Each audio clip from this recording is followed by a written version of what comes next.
Hey guys, jumpa lagi di YouTube channel gue, Siska Silika. Pada kesempatan ini gue mau cerita tentang isu pembulian dari Mingyu 17 dan juga pelecehan seksual yang katanya pernah dia lakukan dulu sebelum dia jadi idol. Kita langsung cek beritanya. Ini tulisannya tuduhan datang dari teman SMP.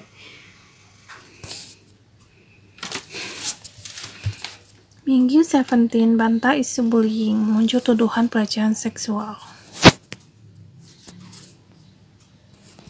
Setelah bantah isu bullying, muncul tuduhan baru terhadap Mingyu 17.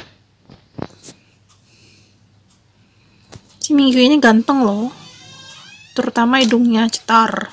Hidungnya tuh bagus banget, mancungnya tuh keren, jadi cakep gitu jatuhnya ke mukanya tuh. Idol tampan kelahiran 1997 itu mendapat tuduhan kerap melakukan pelecehan seksual kepada teman perempuannya. Ini kamar dia tuh kamar orang lain, kok cute banget ya kamar cewek. Kalau lihat penampilan luarnya, kalian nggak akan nyangka kalau dia itu tukang bully. Tapi zaman sekarang emang banyak sih yang mengungkapkan tentang kasus bullying, yaitu sebagai korbannya mengungkapkan kepada media bahwa dia tuh dulu dibully sama seorang idol misalnya, atau seorang artis gitu. Banyak sekarang yang mana itu membuktikan bahwa karma itu kan selamanya berjalan. Jadi apa yang udah lu lakukan di masa lalu, yang baik itu hal buruk maupun hal baik, seumur hidup lu tuh gak akan hilang. Jadi itu tuh akan berputar terus karmanya. Kalau lo ngebully orang waktu lo sekolah, suatu hari nanti lo akan dapat balasannya. Walaupun lo nggak dibalas pada saat itu juga, pada saat lo masih sekolah gitu misalnya. Makanya jangan bully orang. Jadi sekarang hidup lo susah kan? Dasar tukang bully. Gue paling benci pembuli, tau gak?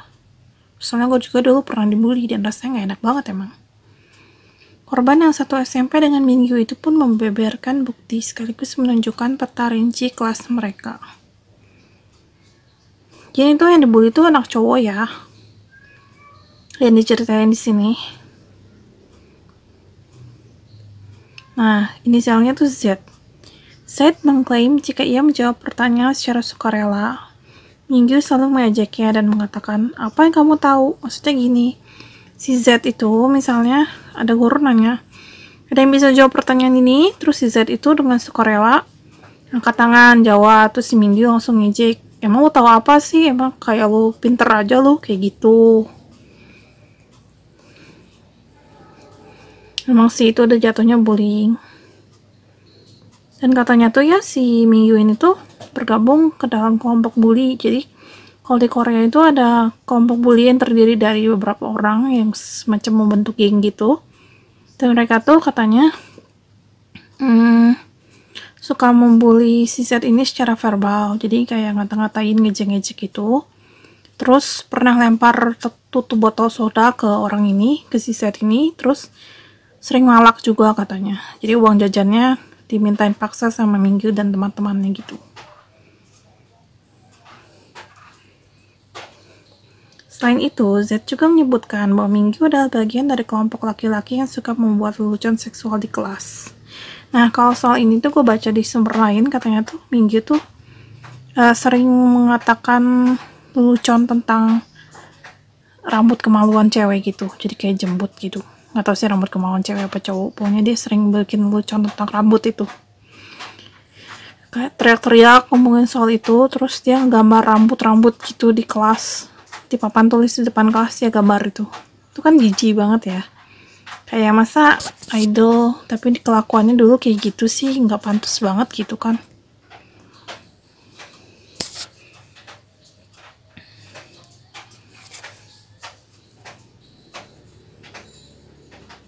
Karena hal itu, Z mengaku sempat depresi hingga harus menjalani terapi ya, karena dia boleh terus jadi stres gitu loh.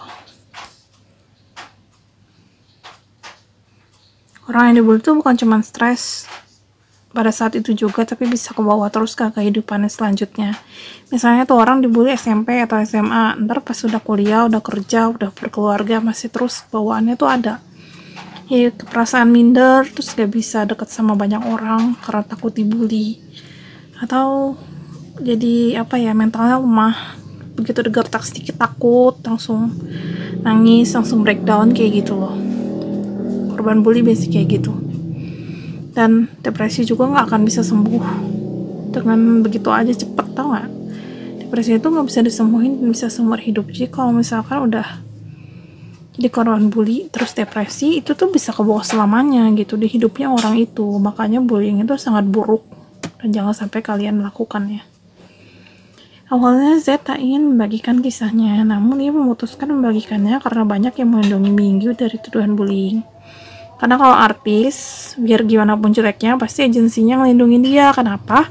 Karena kalau artis itu jatuh, maka agensinya pun bakalan bangkrut, bakalan mengalami kerugian banyak duit. Jadi dia tuh berusaha ngelindungin artisnya, biar gimana pun caranya, walaupun dia emang salah, jangan sampai publik tahu kesalahan dia.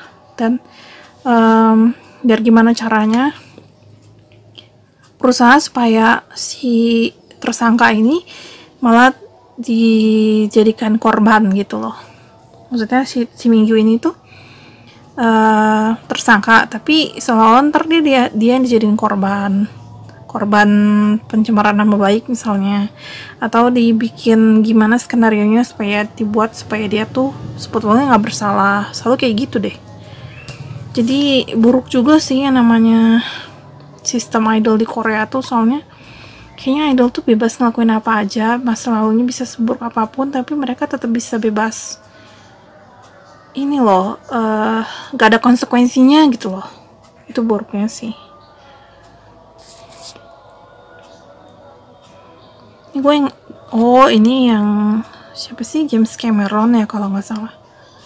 Kocak sih ini fotonya. Terus kenapa dia buang muka juga di sini, aneh. Dia tuh ganteng-ganteng, terus kayak kelihatannya keren gitu ya, kayak cowok cool, tapi kok ngebully orang ya. Kecewa juga gue dengernya. Dan gue juga termasuk suka sama grup Seventeen, menurut gue keren. Selain tuduhan pelecehan seksual, Mingyu juga dituding merundung anak berkebutuhan khusus. Jadi ini korbannya perempuan ya guys. Jadi ini ada beberapa orang, bukan cuma satu orang yang menuduh dia membuli gitu. Hal itu dibuktikan dengan grup chat teman-teman SMP Mingyu yang membahas bagaimana Mingyu suka mengganggu orang lain.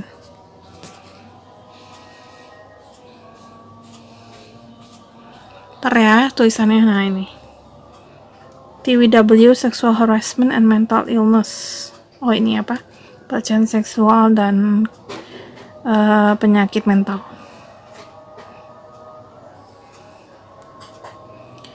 Pada dasarnya Mingyu membuat komentar bernada pelecehan seksual kepada seorang gadis di kelasnya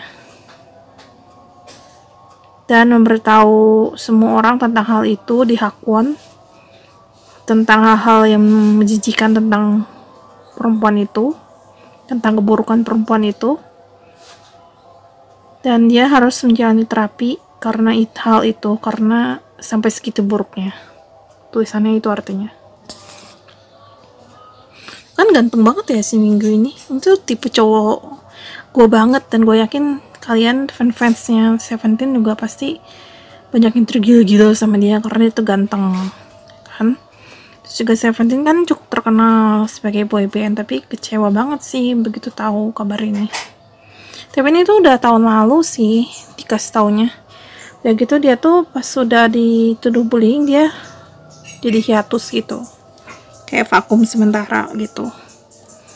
Enggak sebagai hukuman juga karena dia dulu bully orang dari agensinya, tapi agensinya akan selalu melindungi dia sih. Hingga kini baik Mingyu dan Paris Entertainment belum memberikan klarifikasi terkait kabar ini. Kenapa sekarang ini tuh jadi booming lagi, jadi viral lagi beritanya, karena Seven itu udah comeback, terus mereka tuh menjalani world tour gitu, terus udah mulai terkenal lagi gitu, dan orang-orang mulai inget lagi tentang kelakuan Mingyu yang katanya dulu suka bully orang, terus pelecehan seksual terhadap wanita-wanita gitu. Jadi mulai keangkat lagi si isunya.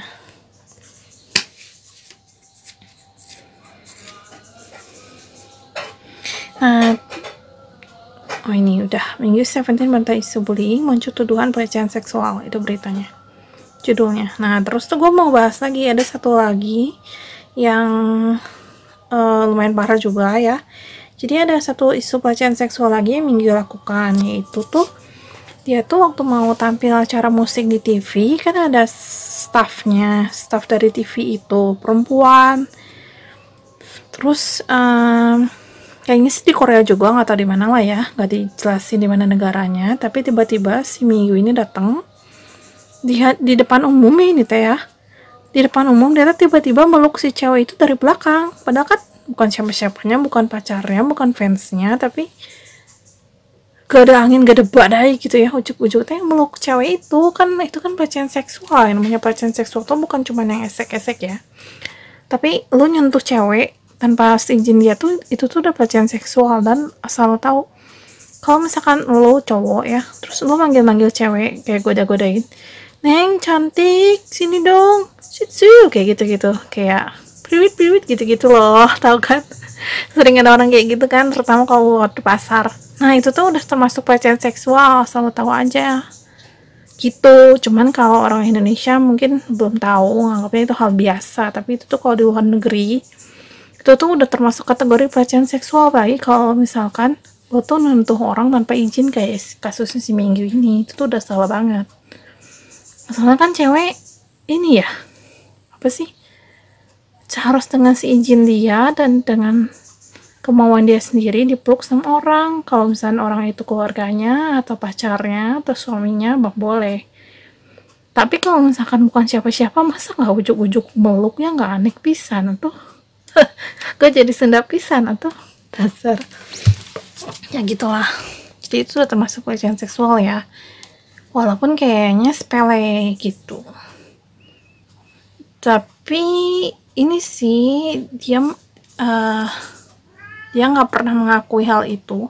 Tapi menurut gue sih mungkin bener ya, soalnya udah banyak sih yang ngaku-ngaku. Kalau misalkan nggak bener, mana mungkin ada banyak korbannya yang tiba-tiba ngaku kayak gini, kan aneh. Tapi nggak tahu juga sih, mungkin bener mungkin salah, tapi menurut gue sih 70% bener. Soalnya nggak ada angin, nggak ada api kalau nggak ada asap gitu loh, ya kan? Sekian dulu untuk kita kali ini, makasih udah nonton, jangan lupa subscribe, bye bye.